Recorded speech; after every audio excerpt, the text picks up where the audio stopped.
Hello users, today I am going to take you through a session where you will understand the fire extinguisher which is placed here, that is the water based fire extinguisher. As a user of this fire extinguisher, I think it makes a lot of sense to understand what goes into the making of this fire extinguisher, what are the different components it has. So let us start. So you can see here the largest component of this fire extinguisher is the cylinder body itself. This cylinder body is made of mild steel or stainless steel.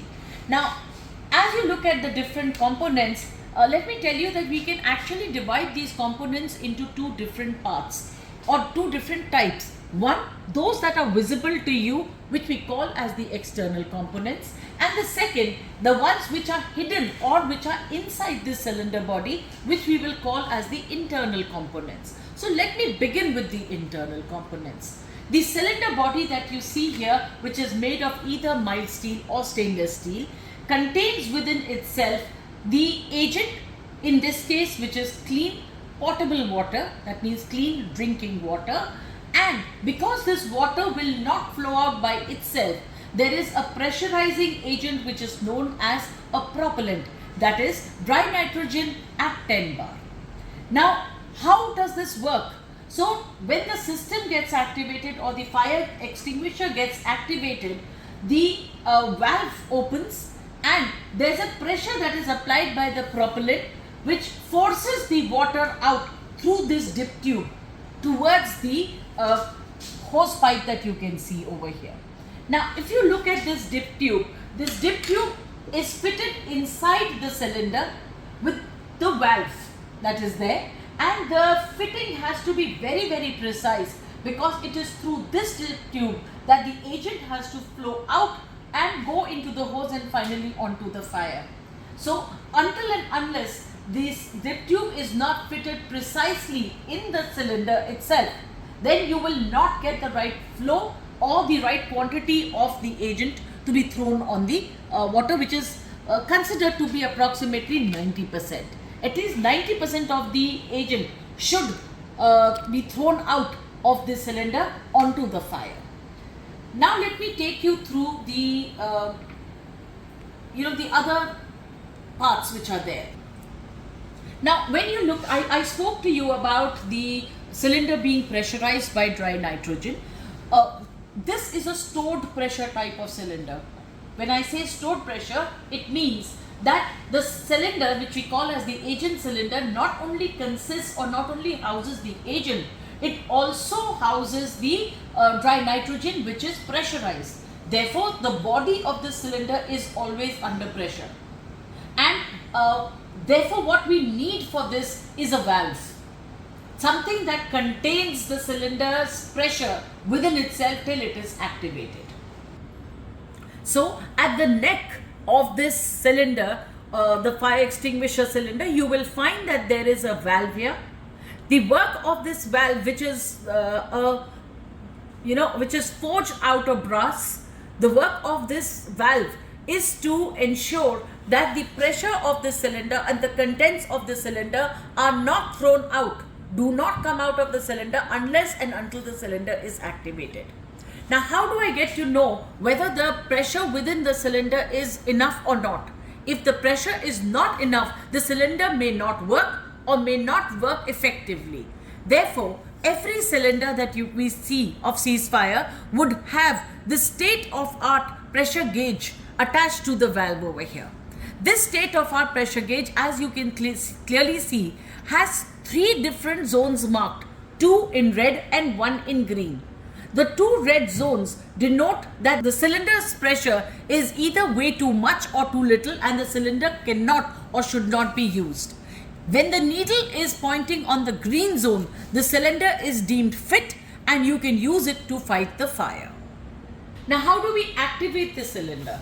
To activate the cylinder, we have here a mechanism, a discharge mechanism which is known as the squeeze grip. So this discharge mechanism has to be pressed like this for the system to get activated. But you see, even if I tried, I could not. If you look at this, you have here a pin which is going through the squeeze grip, which does not allow this squeeze grip to be pressed. And this has been put here as a safety feature or a safety measure so that no cylinder gets active accidentally. Now, how do I use this in that case? All I need to do is put my finger here into this loop that is created, tug gently.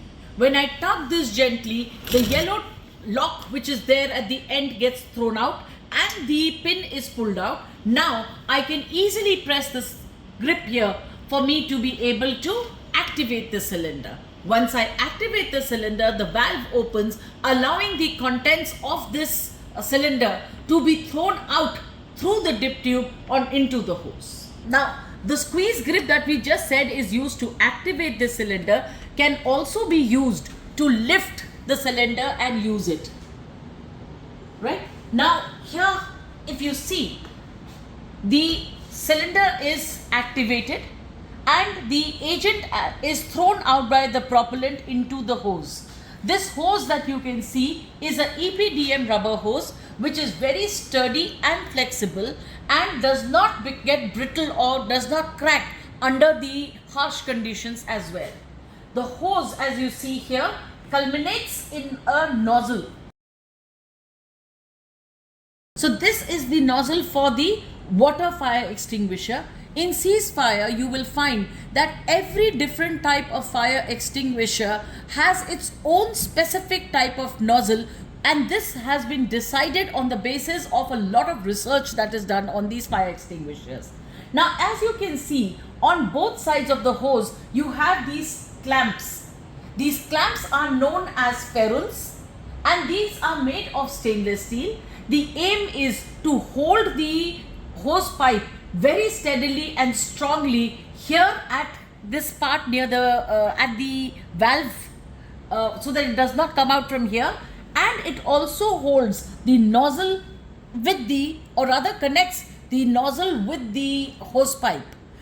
Made of stainless steel, they do not get rusted, which means that at any given point in time you can rest assured that when you pick up the cylinder to fight the fire, these ferrules will hold the hose steadily, strongly, and not allow the hose to get pulled off. Now, let me talk to you about another part which is very important over here, and that is the base of the cylinder. As you saw, I put the hose back, the nozzle part of the hose back into the base. This is the base of the water-based cylinder. You can see it is red in color. The red color denotes a water-based fire extinguisher. In some of the cylinders, you will find that there is a strip of red on the instruction label, which also denotes the same. Now that I've spoken to you about the instruction label, let me tell you something about the instruction label. The instruction label very clearly states what kind of fire extinguisher it is. So this says portable water extinguisher, stored pressure, and I've given you a sample here of a 9-liter fire extinguisher for water. Now, if I turn this here, you will see it is 9-liter mild steel. The body is made of mild steel, and the model of this particular variant is also shown over here. Let's get back. There are instructions just below where the type of fire extinguisher is mentioned. There are instructions below this which show you how to use the fire extinguisher. So in case of a fire, even a layman can read these instructions, follow them, and put a fire out. Above this here, it shows you the fire rating. In this case, it being 4A. Being water, it works best on class A fires. It is the best kind of fire extinguishing agent for deep-seated fires. Now below the instructions, this says which kind of fires can this work on, and it very clearly states it works on class A types of fire, class A type of fire. Very clearly there's a warning mentioned which says do not use on electrical equipment. Now, if I were to turn this a little to the side, I would get to see this is a water-based fire extinguisher, and I see here all the certification that this fire extinguisher has. It could be that they have the Indian certifications or the global certifications. Now let me turn it on the other side. On the other side here, you can see that there is below the model number, there is some information given about this particular fire extinguisher, which talks about what is its gross weight, what is the propellant, what is the pressure it has inside it, and what is the range of temperature it can work on. Below all this information, you will find, if you read through carefully, which you should, it talks about how to maintain this fire extinguisher, and finally it talks about the different kinds of precautions that you should take where the fire extinguisher is concerned. Here you can see that this was the fire rating given, the Indian fire rating that was given, and here you have the EN based fire rating which is mentioned. You see another symbol here which says keep this end up while using this fire extinguisher, which clearly indicates that when we are fighting fire, the fire extinguisher should be kept in a vertical position and not in a horizontal or a tilted position. So this was about this particular fire extinguisher. Very soon I'll show you through a demonstration how this fire extinguisher works. So now we are looking at the demo where we are using a water-based fire extinguisher, and for the purpose of demo here we are using a class A material, that is a wooden crib. I'll request the fireman to light up the fire, please.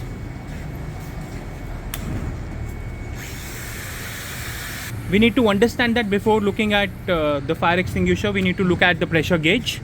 Then we'll tug out the pin. And now our fire extinguisher is ready to be used.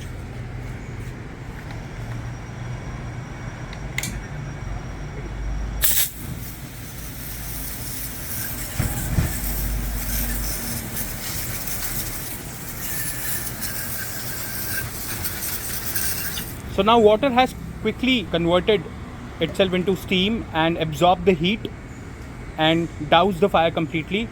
And now as you can see that there are no chances or no sign of re-ignition from this wooden crib. That's the demo of water-based fire extinguisher.